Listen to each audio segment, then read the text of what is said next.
Good morning, everybody. Welcome to today's 1 Million by 1 Million Strategy Roundtable for Entrepreneurs. 1M1M, as you know, is the only global virtual incubator in the world, and our mission is to help 1 million entrepreneurs reach $1 million and beyond in annual revenue, build $1 trillion of global GDP and 10 million jobs. Of course, that mission is entirely predicated upon your success. We are here because you are here, because you continue to use these programs, and we've done many of them. This is our 214th session, so we've been doing these online roundtables for since 2008. That's when we started experimenting with this format of online strategizing, so to speak, and that was just an experiment at the time, and then around 2010, the 1 Million by 1 Million program started to take shape, and today, of course, we have a fully formed program that we've been running for 3 years.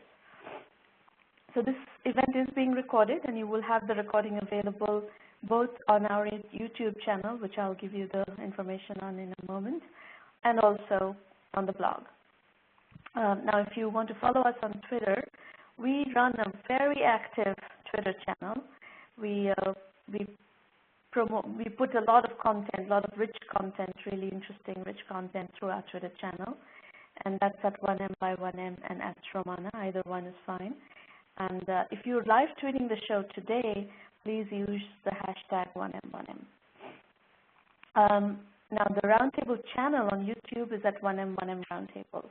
So please, you will find recordings of lots of roundtables there. There are also other goodies, like there are some really fun cartoons. There's a lot of 1M1M FAQs and so forth.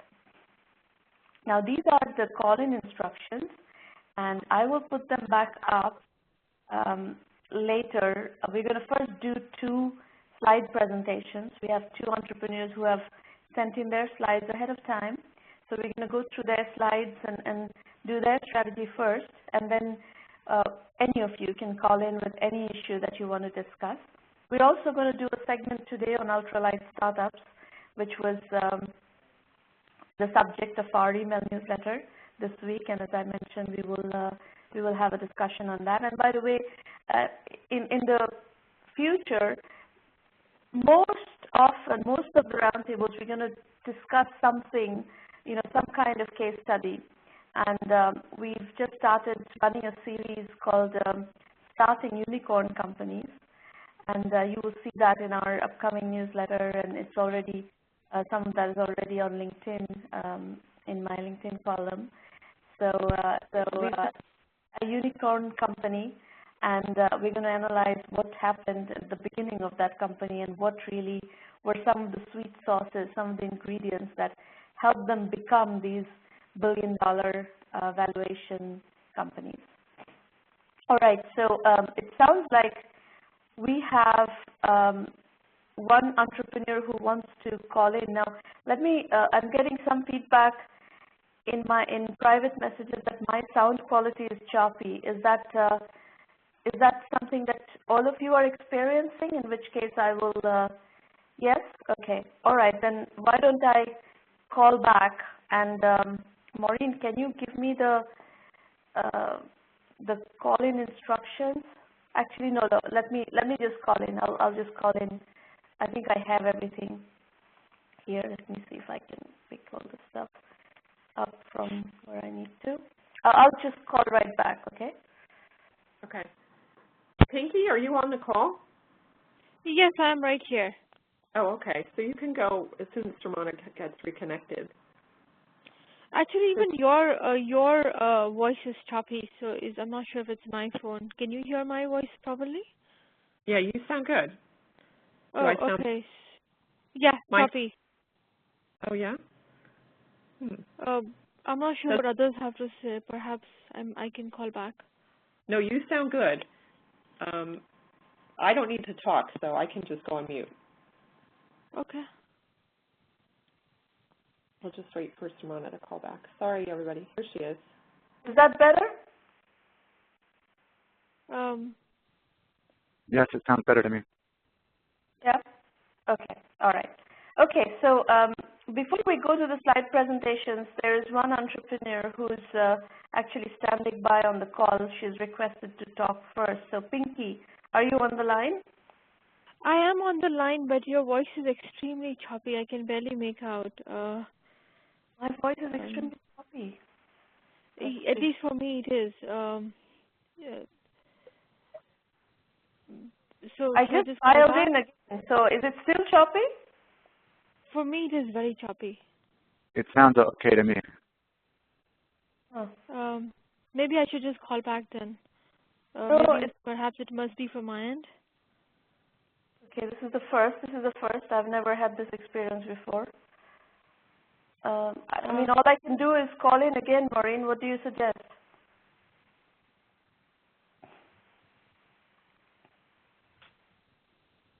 Maureen? Let me just call back again and let me see. No, it's not your issue. I think it's the issue is on my side since it's not just for you. No, you actually sound clear to Anish and Ramana. You both sound fine to me. I would just go ahead. Okay, so Pinky, then just kind of bear with it and go ahead and ask your question. I can hear you just fine. I think for some people there is some problem with WebEx, it seems today, because it's an uneven feedback. For some people it sounds fine, for some people it's choppy. So let's just try to get on with it, and maybe the call quality will improve. And Maureen, would you let the WebEx support people know so that they can help us? So I don't want to keep everybody waiting. Pinky, can you please get going? Yeah, absolutely. So my question is about the products. Right now, the products that I have are called Person ID, Person Vault, Person Web, Person Auth. Right? They all are fingerprint related products. So I was thinking of renaming them to a Fingerprint ID, Fingerprint Web. You know, instead of Person, I'm thinking of replacing it to Fingerprint because it is much better for the SEO and more relatable. Okay. But my question is, how do I, like, I've got awards. We've had articles, prints in magazines, and press releases, etc. So how do I handle that? It was my question. Like when I rename the product. Okay. So remember one thing, and this is true for all of you who are doing branding. It is very, if you've developed a brand already that has these kinds of things like PR pieces written about it, you've got awards and so forth. If you change the branding midstream, it's very expensive to rebuild that brand again. You can always say that this product was called something else before, but the customer doesn't give you that much opportunity to explain because they're mostly doing their they're mostly finding you and so forth online. So you don't have a chance to explain all this. They will not make the correlation between your old product and this product. So my observation at this point is you're kind of stuck.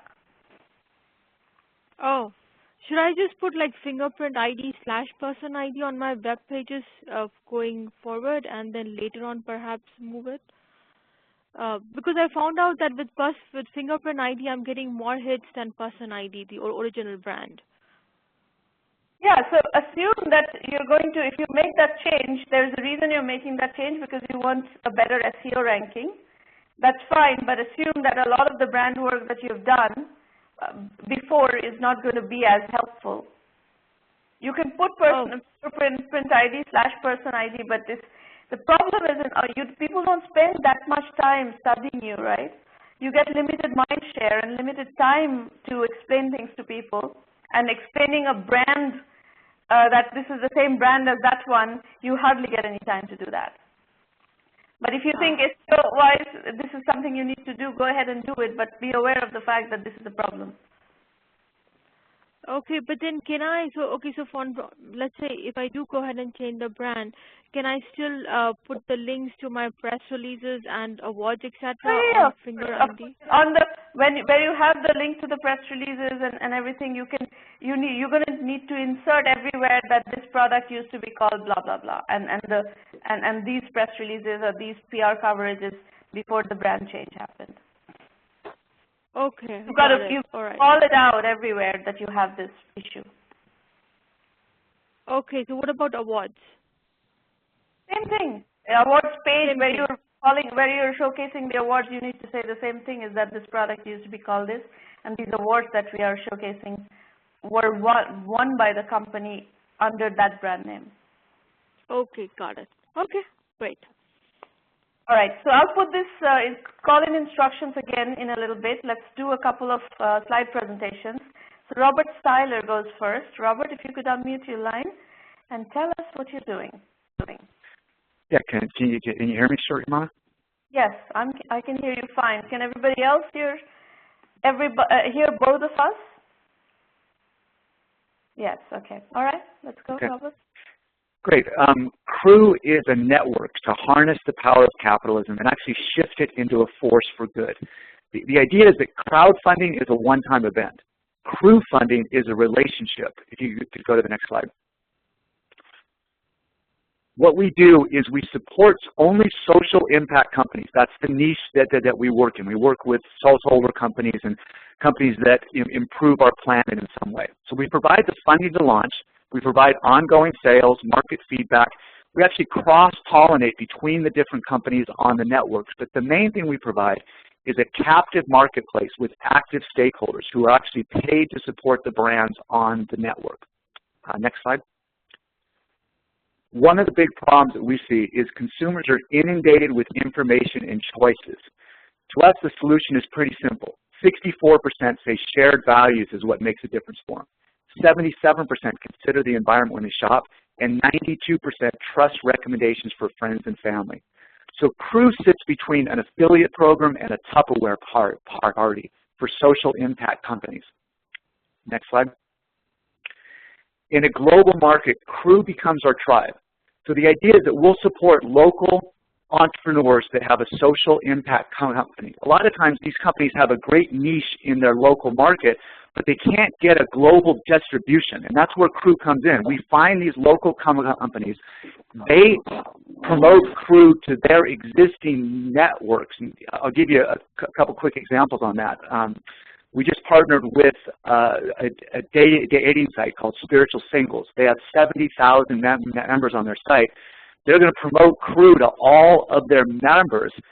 Now, they actually make a little bit less money per member when they join the Crew, but they think it's going to expand their membership. So the way we grow is we work with existing companies, expand into their database, and help them expand even more. Next slide. In the current paradigm, about 80% of new businesses fail. Over 50% of the cost of a product goes to sales and distribution. What Crew does, we cut out all of those layers of advertising, distribution, retail markup, and we earn a discount from our vendors. They keep about 67% of the retail price. They pay us 33%. We then pay that to our members as a commission. So they're incentivized to use and buy these products. They're also incentivized to build the Crew. As they build more members in their Crew, they earn more and more income. Next slide. Each Crew member pays $33 each month. Now, they get $30 of products and services for that. They don't have to spend the $30 each month. It just builds up in their green piggy bank. The $30 costs Crew $20 because of the discount. So we take that extra $10 and we pay our members a commission. Now we keep $3 per member per month. What this does is it creates reliable sales for our vendors and residual income for our members. Sorry, I stutter. I deal with it. I hope you can. So just an example, that's with 10,000 members, we'd have 300,000 in solutions and 10,000 in commissions every month. Now, I've been in network marketing for 25 years. I helped build the fastest growing company in the United States during the 90s. It's ranked by Inc. magazine. We signed up over 1 million people in 3.5 years. We opened 400 offices. I've also been the president of 2 other direct sales companies. So the question is, if you can go to the next slide. Hold on. I don't think I understand the model yet. Okay. So you are, each Crew member is putting in $30 per month into the piggy bank. They pay $33 each month. For that, they personally receive $30 of credits to buy products and services on the network. Okay. Does that make sense? Yeah. So so they're getting $30 per month worth of credits to buy products from this network. What is this other $3? That $3 goes to Crew to support our sites, our operations. That's our profit. Okay, got it. Okay. Okay. If you go to the next slide. So the question is, how do we scale? We actually partner with very large organizations. One of the companies we're partnering with is Idealist.org. They have over 1 million members. One of my other partners is Green America. A lot of these organizations have incredible goodwill, but there's no way for their members to make money by doing it. And what Crew does, we create a residual fundraiser for those organizations. So if they promote it to their membership, Idealist.org could make an extra $1 million a month if all their members happen to join. Now, obviously, that's not going to happen, but it's the first time being in network marketing for 25 years. I've never been able to go to a group like Idealist.org and have them open their doors and meet with me and say, yes, we want to do this. Because if I came to them and say, hey, do you want to sell this juice product? They'd go, no, that's not our brand, that's not who we are. But if I come to them and say, hey, do you want to support solar, and do you want to support clean energy and all these good things, they go, yes, that's what we're about.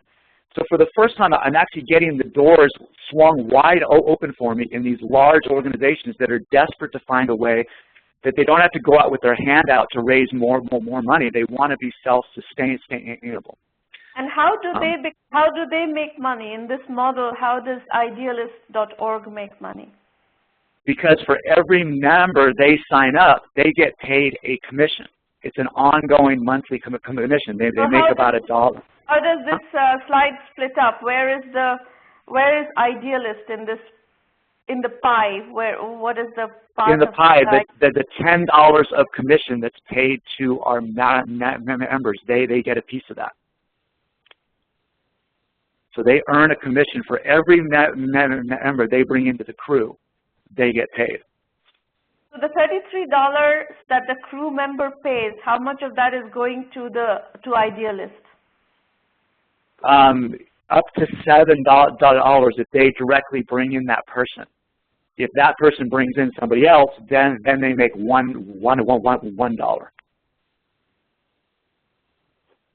Okay. And you've tested this with Idealist or some other groups that you list here? Yes, I've met with all these groups, and they've all said, as soon as you're ready to launch, we're in. We're ready to go. I've got over 4 million people of groups that are going to be promoted to it as soon as we launch. And what do you need to get it going? I've got the basic software done. I don't feel my marketing and my branding is as strong. Like I've shown it to them, and they've kind of said, Rob, we need the professionalism of your videos to be a little higher scale. And I've kind of got one shot to launch with this, so I've got to raise some more funds to do some more quality marketing. And have you raised any funds?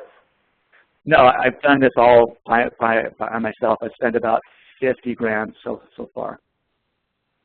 And so, that's as far as I know, I don't think you can raise money on this unless maybe you can raise money on Kickstarter or something. I've got one investor who wants to give me half a million. I've got a really strong track record. And people who know me know I know how to build large organizations. I've done it multiple times. So if you can raise money from friends and family who know you and know your work, that will work. But professional angels who do not know you will want to see something happening here.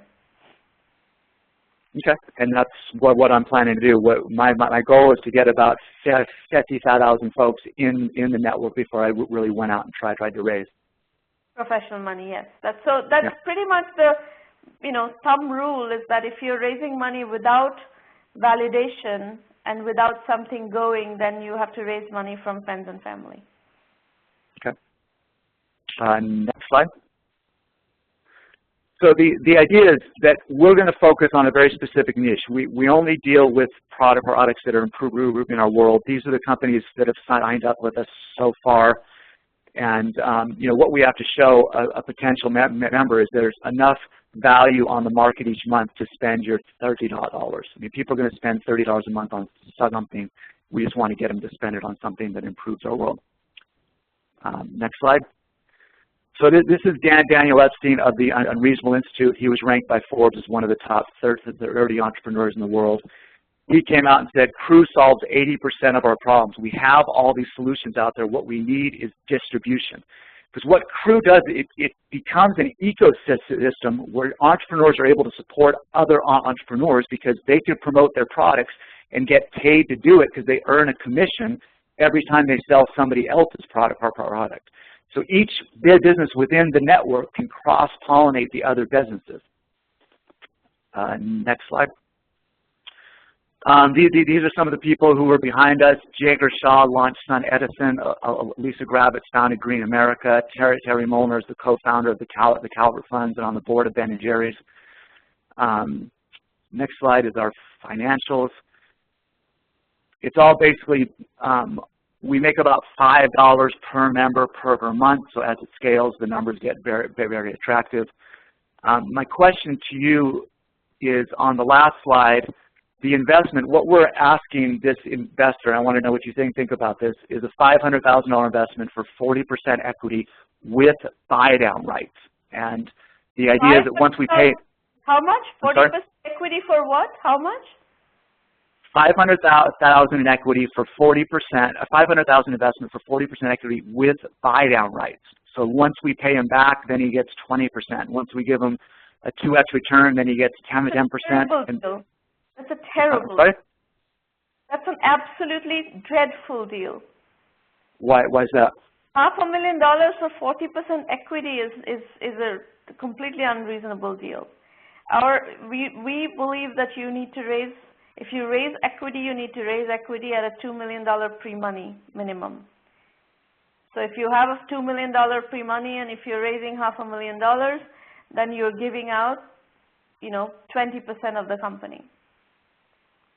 Okay, the only reason I was willing to do that was because of the buy-down rights. I can buy it down to 5% once I give them a 3x return, and I'm confident that I can do that within the 4-year time frame. I'm sorry? We don't believe in this kind of deal structuring. You don't believe in a buy-down? We recommend. Can you help me understand why? Because it's just not a good way to negotiate.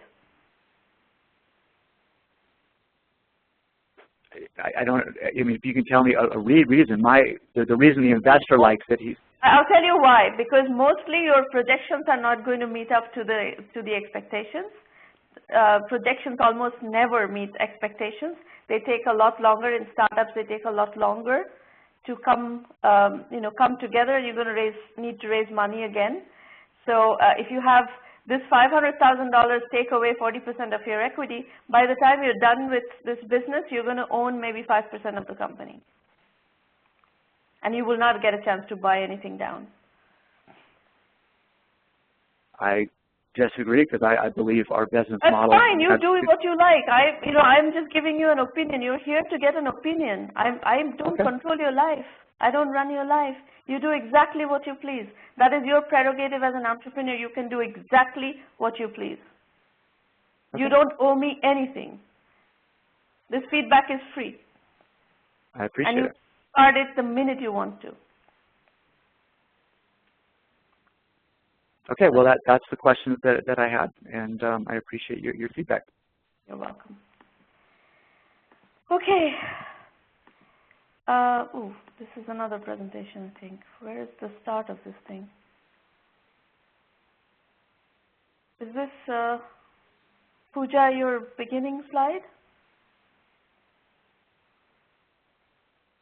Pooja Goradia, are you on the call?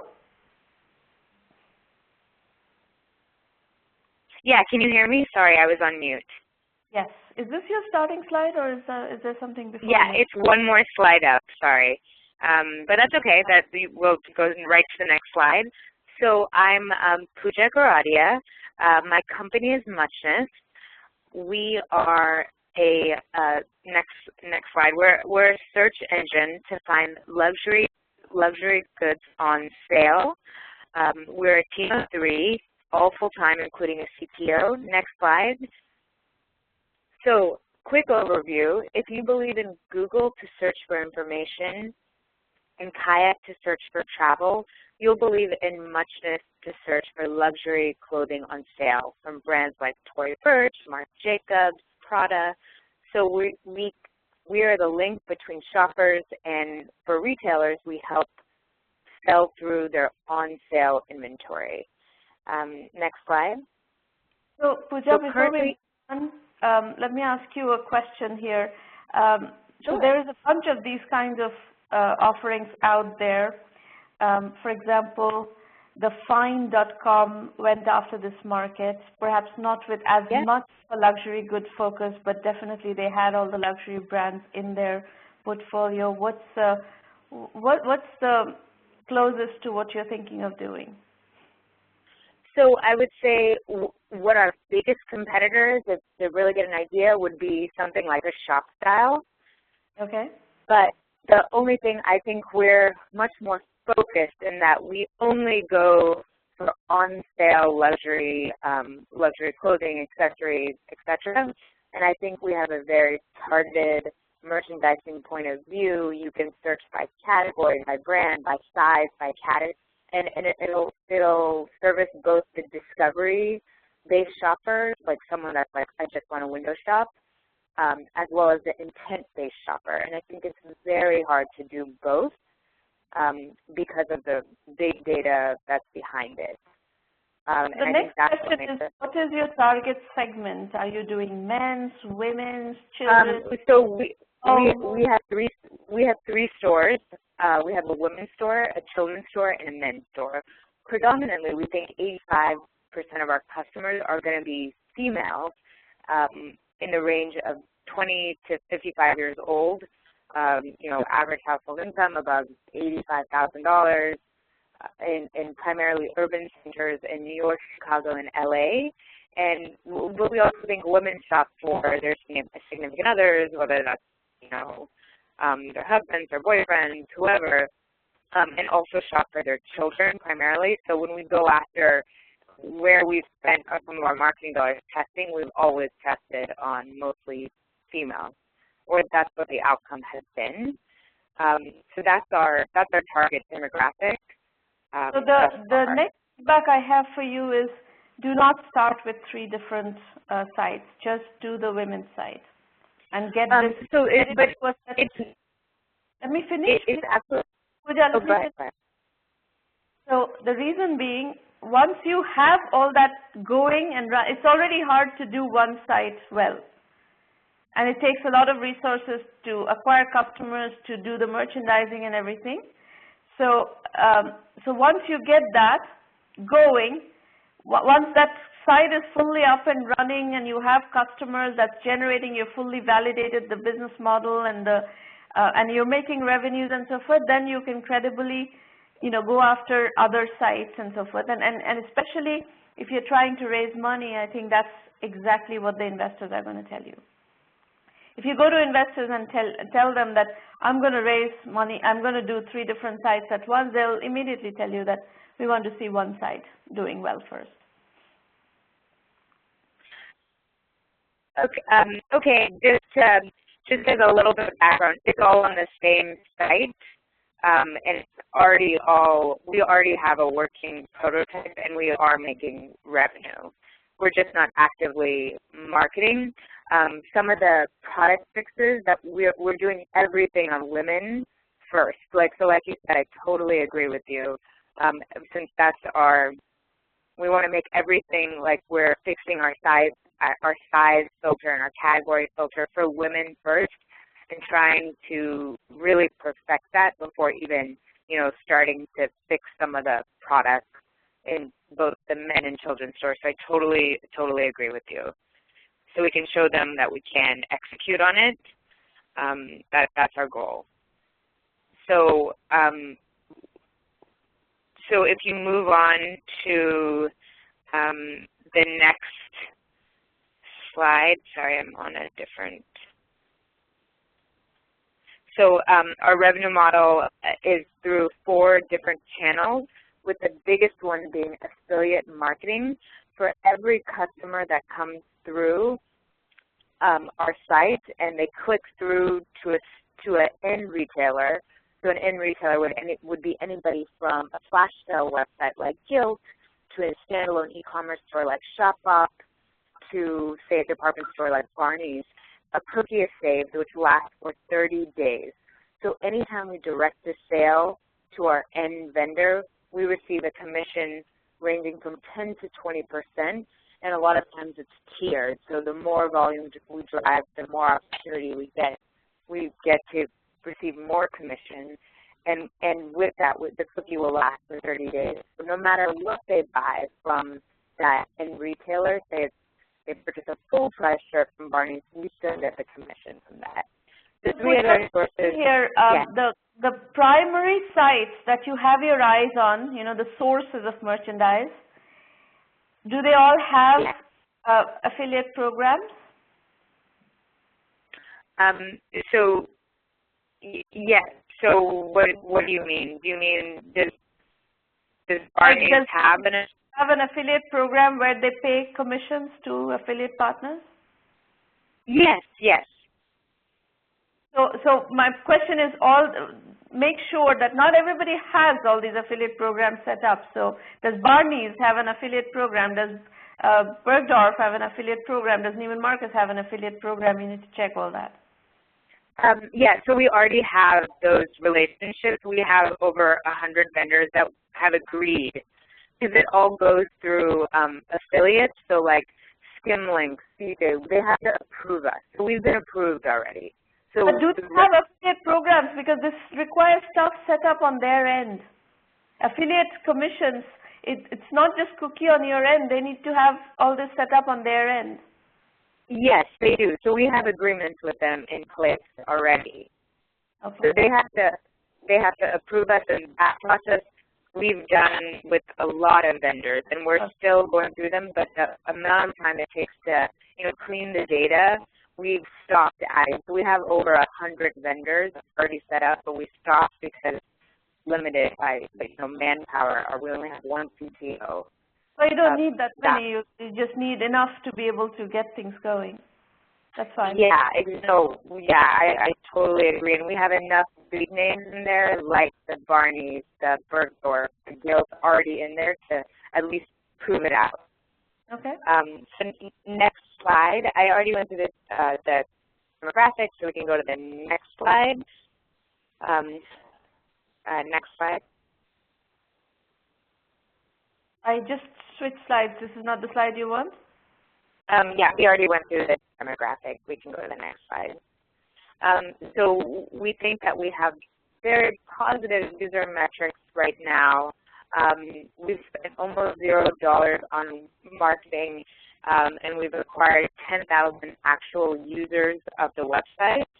And we did that through social media, through Twitter, Facebook, Pinterest, and a Campus Ambassador program. We think that our average order value is $100, of which we receive just on average 10% of that as our commission. So we think that $10 for a luxury item? That doesn't sound right. If the kinds of brands that you were putting up earlier, like Acri Punto and all that, these are expensive brands. How do you buy anything for $100 there? Yep, so we think that's the average. In terms of sometimes people are buying like gloves. Gloves are like, but $30 on sale.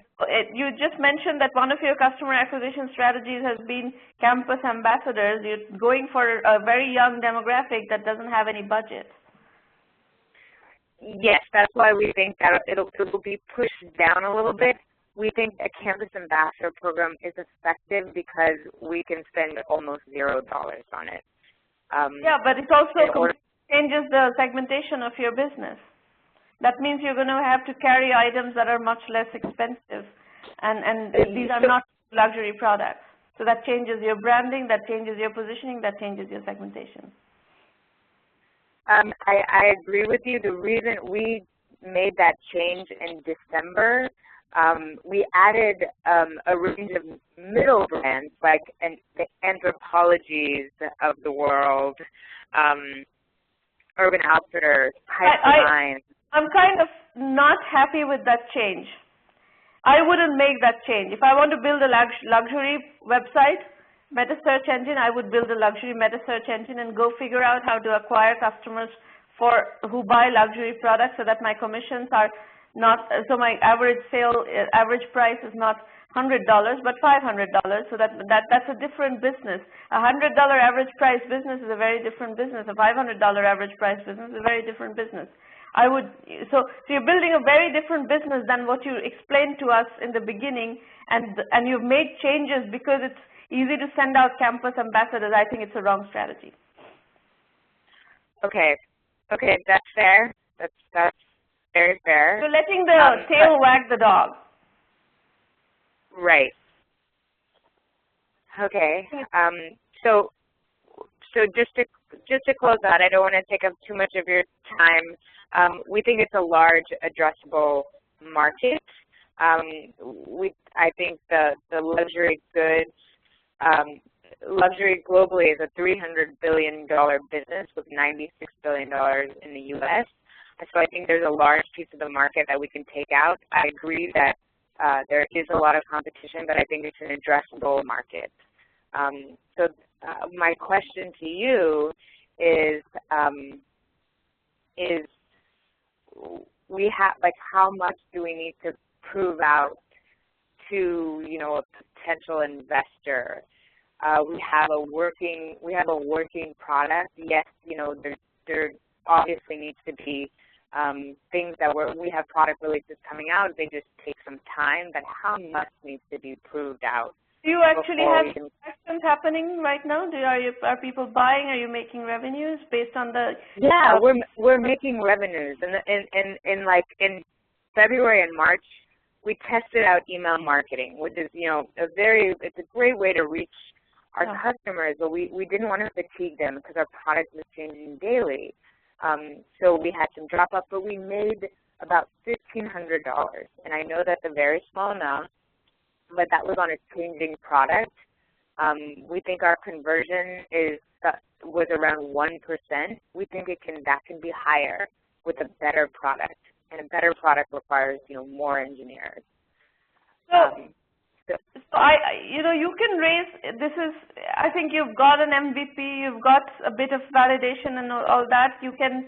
Conceivably you can raise money at this point, but if I were looking at this as an investment opportunity, I would ask the same question that we just went over, is that what is this business that you're building? The $300 billion luxury goods market is not what you're going after. You're going after a kind of like a mass market. Okay. Anthropologie is a luxury product. Okay, so you would find, so if this were strict, like say we find out, and I think we'll keep finding this out, if we find out our average order value is more, and would that sort of change your mind, or? I would like to see a very different segmentation, very different customer acquisition strategy. This campus ambassador is not a convincing strategy for me, because all this is going to get me is a bunch of people with no budget.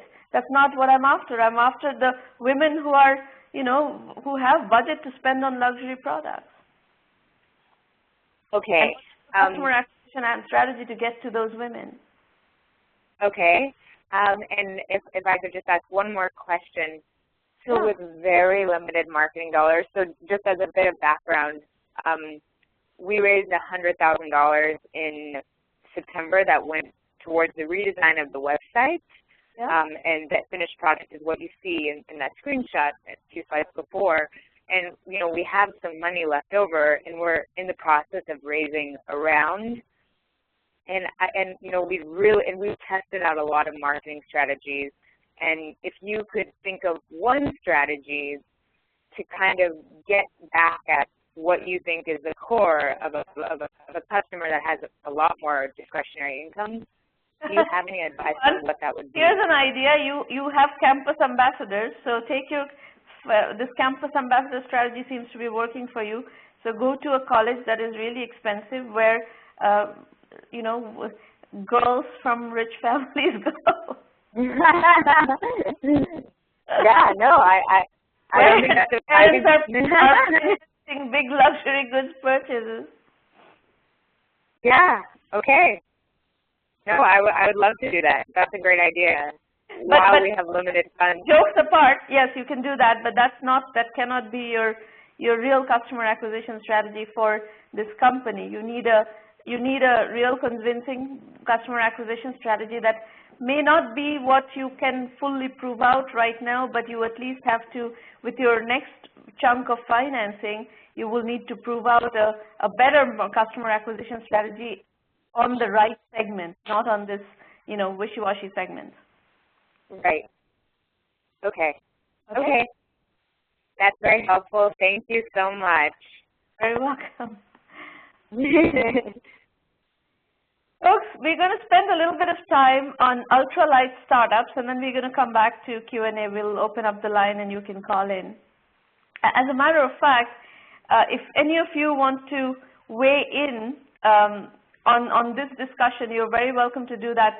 Maureen, can you please put the dial-in instructions into the public chat, so if people want to call in and participate in this discussion by phone, you're welcome to do that as well. So the reason I wanted to put kind of a spotlight on ultralight startups is there is really, you know, first time in the history of this entrepreneurship business, we really are able to now build companies with very little, very little investment. And there's a tremendous amount of opportunity this is creating, and I just want to run you through you know, maybe 4 case studies where we have seen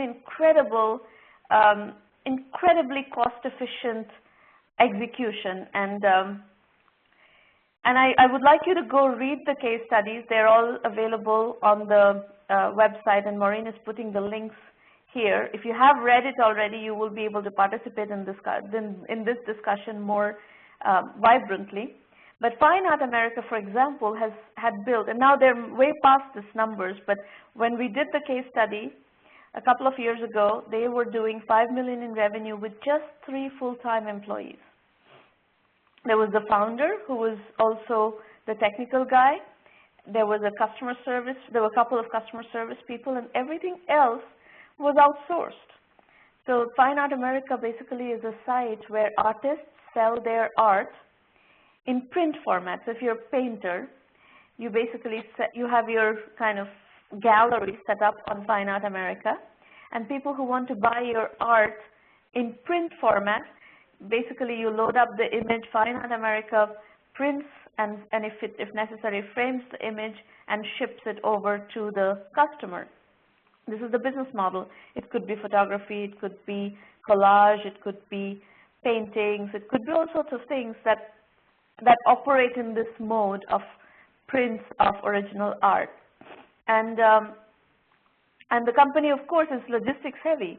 You know, all this printing, framing, shipping, all this is actually done by a third-party logistics provider. So all the entrepreneur and the 2 employees are doing are customer acquisition, running the website, doing the customer service, taking the orders, but all the logistics heavy stuff are being done by an outsourced third-party logistics agency. And this is a model we are seeing a lot. We've got tons of case studies that are operating in this model, where the software part of the business, the digital part of the business, the maybe phone part of the business is being done by the actual entrepreneur and a core team of entrepreneurs. And then wherever there is logistics involved, there is, pick, pack, and ship, or any kind of hands-on stuff involved, that's being found out to third-party logistics vendors or any other distributors. Some different kinds. We've seen other retail businesses where the distributors are handling all this order fulfillment. So this is a style of business that's working really well in this ultra-light startup mode. Now, TextMe is my second case study. I love this company, this is funded by the two co-founders who are successful entrepreneurs. So, you know, the beauty of it is they did have $1 million that they could invest between the co-founders. There's no outside funding, but the company, it is basically a company that competes with WhatsApp, roughly speaking. It's in the general space, but there are differentiations and so forth. It's a kind of a multi-platform messaging app. And their philosophy has been right from the beginning, they have monetized. So they use some of these gamification principles, and they allow people to earn points and so forth to spend on other things. So there are ways of monetization they figured out very early on, and they basically build that into their business building philosophy right away. As a result, with $1 million investment and in just 2 years and 12 people, they've come to 10 million in revenue last year. So again, a very, very powerful, this is a full digital company. There is no logistics, nothing. However, there is high-end engineering involved, really high-end engineering. So of the 12 people, there's at least 6 that are high-end engineers. So this is very much a high-end engineering-oriented business that, as a philosophy, kept monetization absolutely central to their execution process.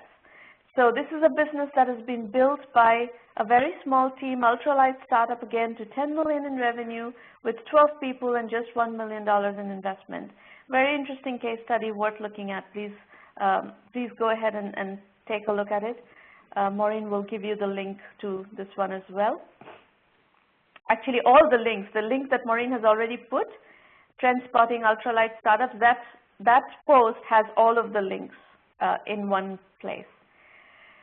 Then the third one I want to go over is What You Want. And this is a high-end luxury watch company. It's kind of a marketplace, actually. People, this guy buys and sells watches. And for the first 6 million in revenue, the guy was just a solo operator. And he was selling on various marketplaces. eBay was a big one. Then he got kicked out of eBay for some reason that he doesn't fully understand.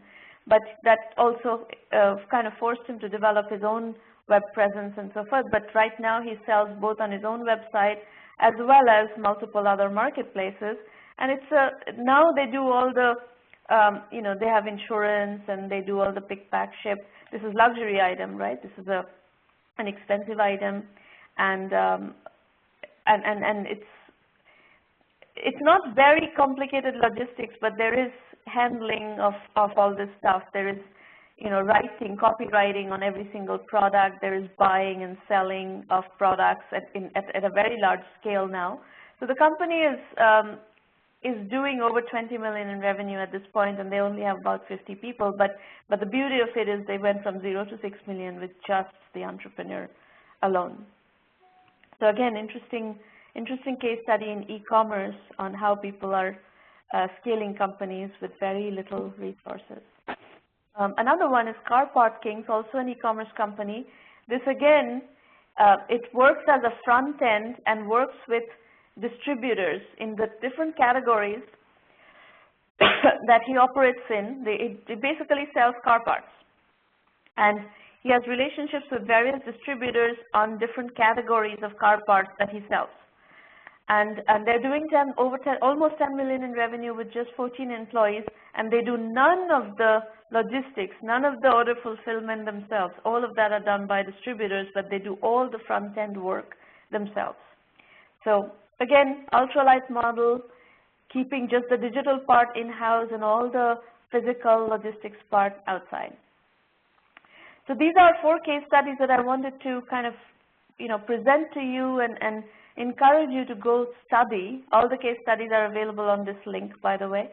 And if you have any questions, please feel free to ask, or if you have comments, please feel free to weigh in.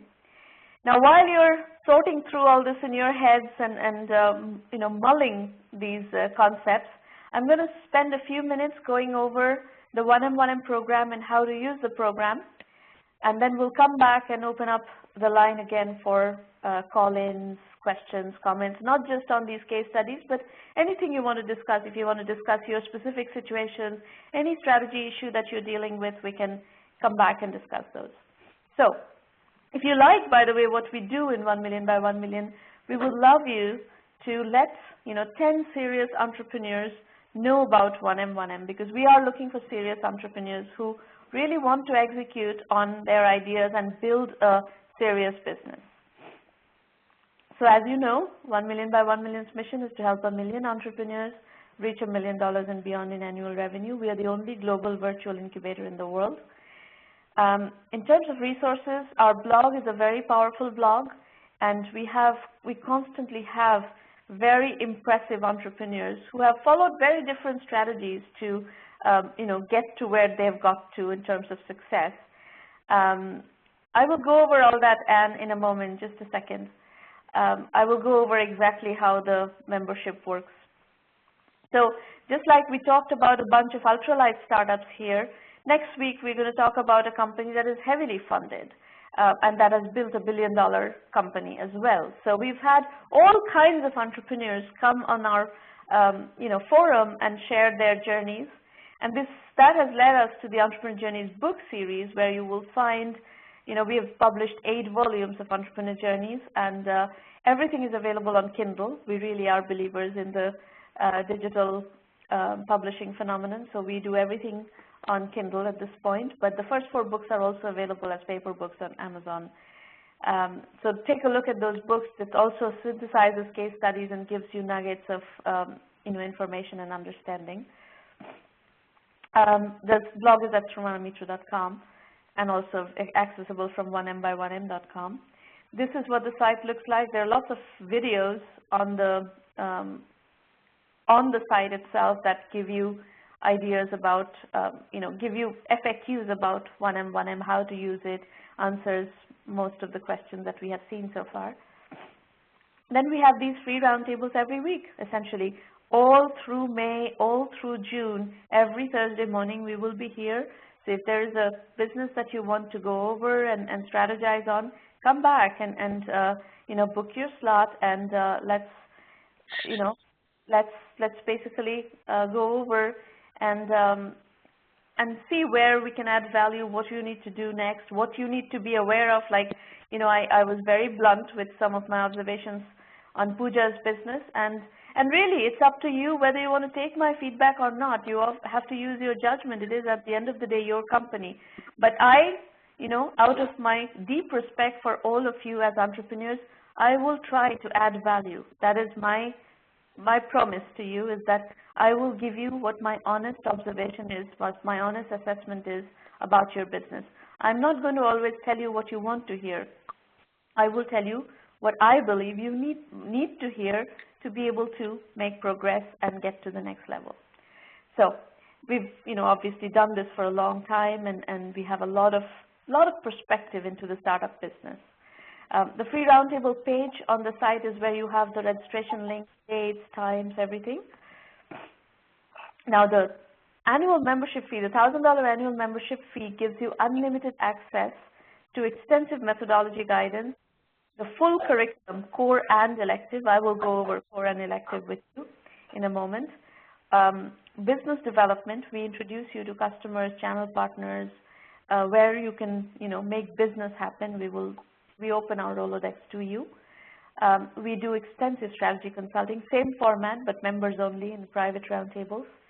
We also help you with financing. If your business becomes financeable, then we will introduce you to investors. And if you do all the right things, and if it feels like, by our assessment, if your business seems financeable, depending on what geography you are in one afternoon you can get introduced to 35 investors and get conversations going. So we do have very deep Rolodexes in the investment community, and a lot of respect from the investors. And then we do media relations. So we have a lot of clout in the media, and we help you get coverage. This is something that we've heard from our community, that it's very difficult for small entrepreneurs to get any coverage, and we do have the ability to give you coverage. unless you have a big funding announcement, most of the entrepreneurship media neglects you. But we do have ways of getting you coverage, and we put all our muscles to work on your behalf. That's the benefit of the 1M1M program, is once you've joined the community, we will do our best to make you successful. The $1 Million Club on the website introduces you to some of our successful entrepreneurs, and we provide you with a deep ROI analysis, which goes over everything point by point, all the vectors in which we provide value. And if you add it all up, we provide you with $375,000 worth of value with 5 to 10% equity for just $1,000. We don't take any equity. It is a completely non-dilutive program that does both incubation and acceleration just for a $1,000 annual membership fee.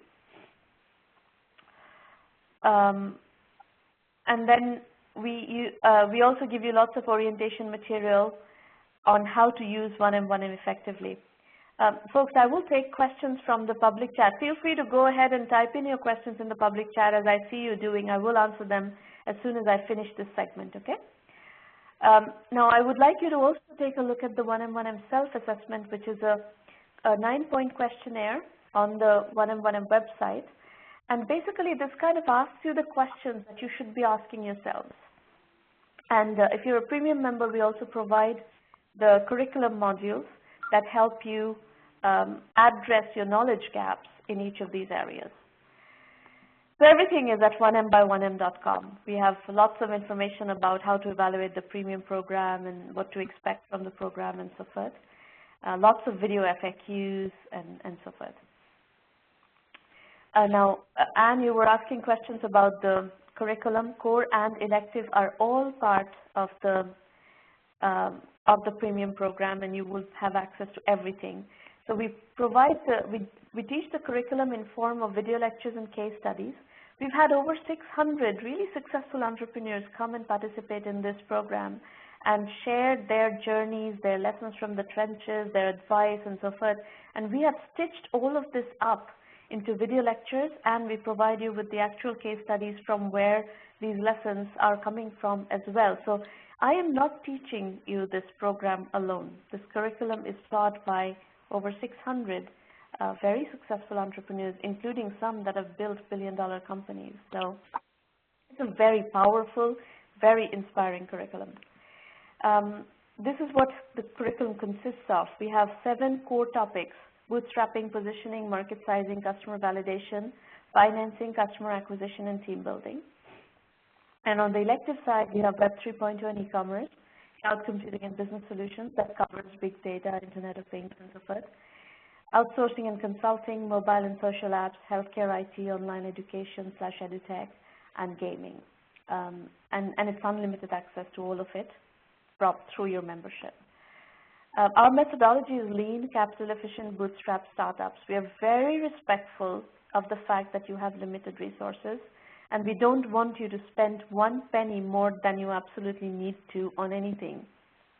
So everything that we recommend to you is with that in mind. We're never going to ask you to, go advertise, a lot, because advertising is expensive. So we will always try to, find other ways of customer acquisition that are not predicated upon spending a lot of money. Then we have, as I said, if you go to the press page and look at the coverage of 1M1M premium members, it'll give you a visceral feel for the kind of coverage we have generated for our entrepreneurs, and you also get a feel for the kinds of companies in the program. But we do have the ability to get you to a significant amount of media coverage once you get to a validated stage.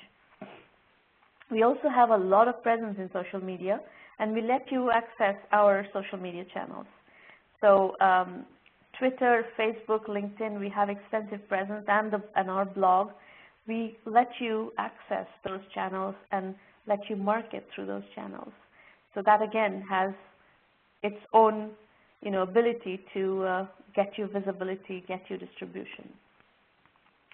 Now, we do have an affiliate program, and if you're an organization that promotes entrepreneurship, either a media company or some sort of an on-the-ground organization, you're very welcome to become a partner of the 1M1M program, and we pay 10% affiliate commission on the $1,000 annual membership fee. So the May roundtables are 15th, 22nd, and 29th, Thursdays, basically, the remaining Thursdays of May, and then we have all through June as well. So make sure you book your slot if you're going to come and talk to me. Vision India 2020 is an ideation book that's out there as well. So there are $45 billion business ideas, and it uses a technique called visioning, as if we are sitting in 2020 looking back on building these companies. So I highly recommend this technique, by the way. Even if you're working on an idea and you've already come up with the idea, use this technique to see where you want to go, what kind of a company do you want to build, and work backwards from that to fill in what you need to do to get there. It's a very powerful technique. The 1M1M Incubator in a Box is our platform on which a lot of organizations are building their own incubators. So we have partnerships with companies. We're also in preliminary discussions with some other kinds of organizations, but right now the most fleshed out program where we do have relationships and active programs are with corporations. So we run intrapreneurship programs, ecosystem development programs with companies like Oracle. We have projects with SAP, Nokia, so forth.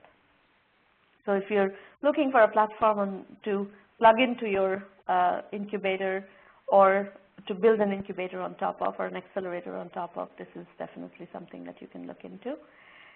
These are just our more recent books, and then we are going to come back to Q&A. So you can type in your questions in public chat, or you can call in. Just let us know that you're calling in, and let me go and look at the questions that are already in the public chat. So Rakesh Keshwani likes the case studies. Good. I'm glad to hear that. And Clark, are the elective courses included in the 1M1M premium membership? Yes, that's absolutely correct. Rakesh Keshwani has another message on Women's Day this year. I was invited to talk in front of a bunch of women in a factory in Mumbai. I shared 3 examples of powerful women from my personal life. You were one of them. Oh, thank you, Rakesh. That's very sweet. Robert Styler, company Crew, is a finalist to be on Shark Tank. It gives us great exposure, but they're likely to hammer us on valuation because of the stage we are at. Thoughts? You can always say no. You can always say that I am not going to raise money at a valuation lower than this, and then you have to figure out how to get to that valuation. And our philosophy is we bootstrap first and raise money later so that you can raise money at a better valuation. If you raise money too soon, by the time you're done with raising multiple rounds of financing, you have very little ownership left in the company. And that, to us, is not a desirable fundraising strategy. So you could basically tell the people in Shark Tank that this is how. If you believe that, maybe you don't believe that. If you do believe that, then you can spit that out to the people at Shark Tank. Kishore Biswal, a zero coding enterprise software development engine. He provides a URL. First phase development of the product is completed. The products developed using the tool are listed here. We are really good at technologies. Now we need marketing to scale. Don't know where to start. We've got seed money, started getting revenues, but not growing as we expect. So Kishore, my suggestion would be to join the program and learn how to do these things, how to market and so forth while you have the seed funds available, rather than wasting the money and then you have nothing available to do anything reasonable with. So while you have resources, join the program and we'll be happy to guide you on how to market. And Clark, notice you use Chargify for membership payment. How did you find them? Well, Chargify has been around, so I don't remember how I found them, but I found them because I was looking for a subscription management system. And do you accept other payment methods? Yes, we accept PayPal, we accept wire transfers. Yeah, We accept pretty much all payment checks. We accept all payment methods. If you could contact Irina Patterson, she will be happy to give you, work with you to do whatever method of payment that you want to use. So Maureen, if you could put in Irina's contacts, phone, Skype, and email, that would be great. Irina may be on the phone, but she's not in the room, I don't think. Anybody else? Anyone? Any other questions, comments, questions? Kishore, you've registered to present in the next session. That's great. We'll talk and go over your business in more detail. That sounds great.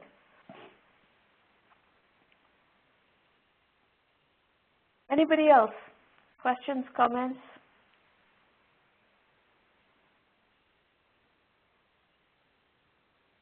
No? Nobody's calling in?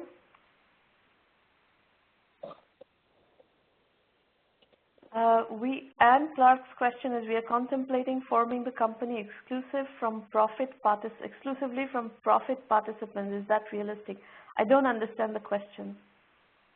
I don't understand this terminology. What is a profit participant?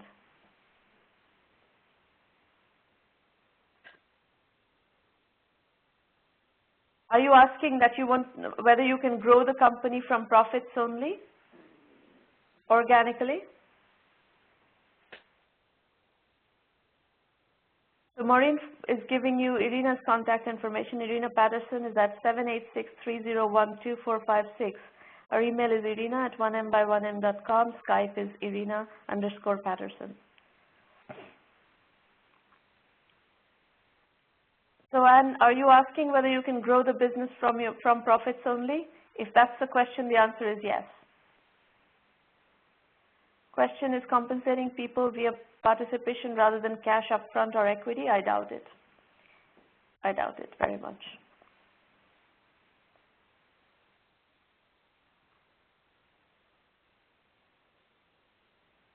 Unless you have a team of founders, maybe if you have a team of 3 or 4 founders who fulfill all the functions that you need to fulfill, that may be viable.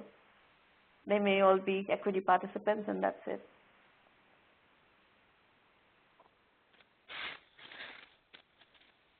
But again, those are normally equity, not profits.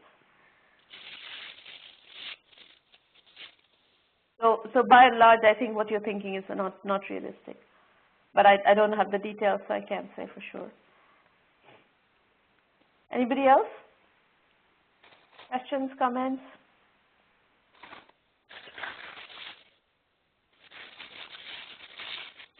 No? All right. In that case, we will meet you back here on Thursday. Can equity be given in lieu of payment if there is no exit strategy? That is IPO. IPO is not the only exit strategy. Exit strategy could be acquisition as well. But typically, you have to, if you give equity, then you'll have to give out dividends at least.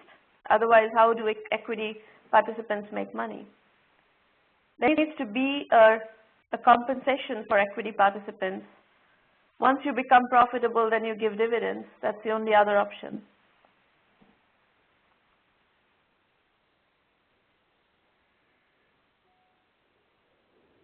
All right, folks, we're going to wrap up, and we will meet you back here next week. If you want to present, make sure you book your slot, and have a productive next 7 days. Talk to you soon. Bye-bye.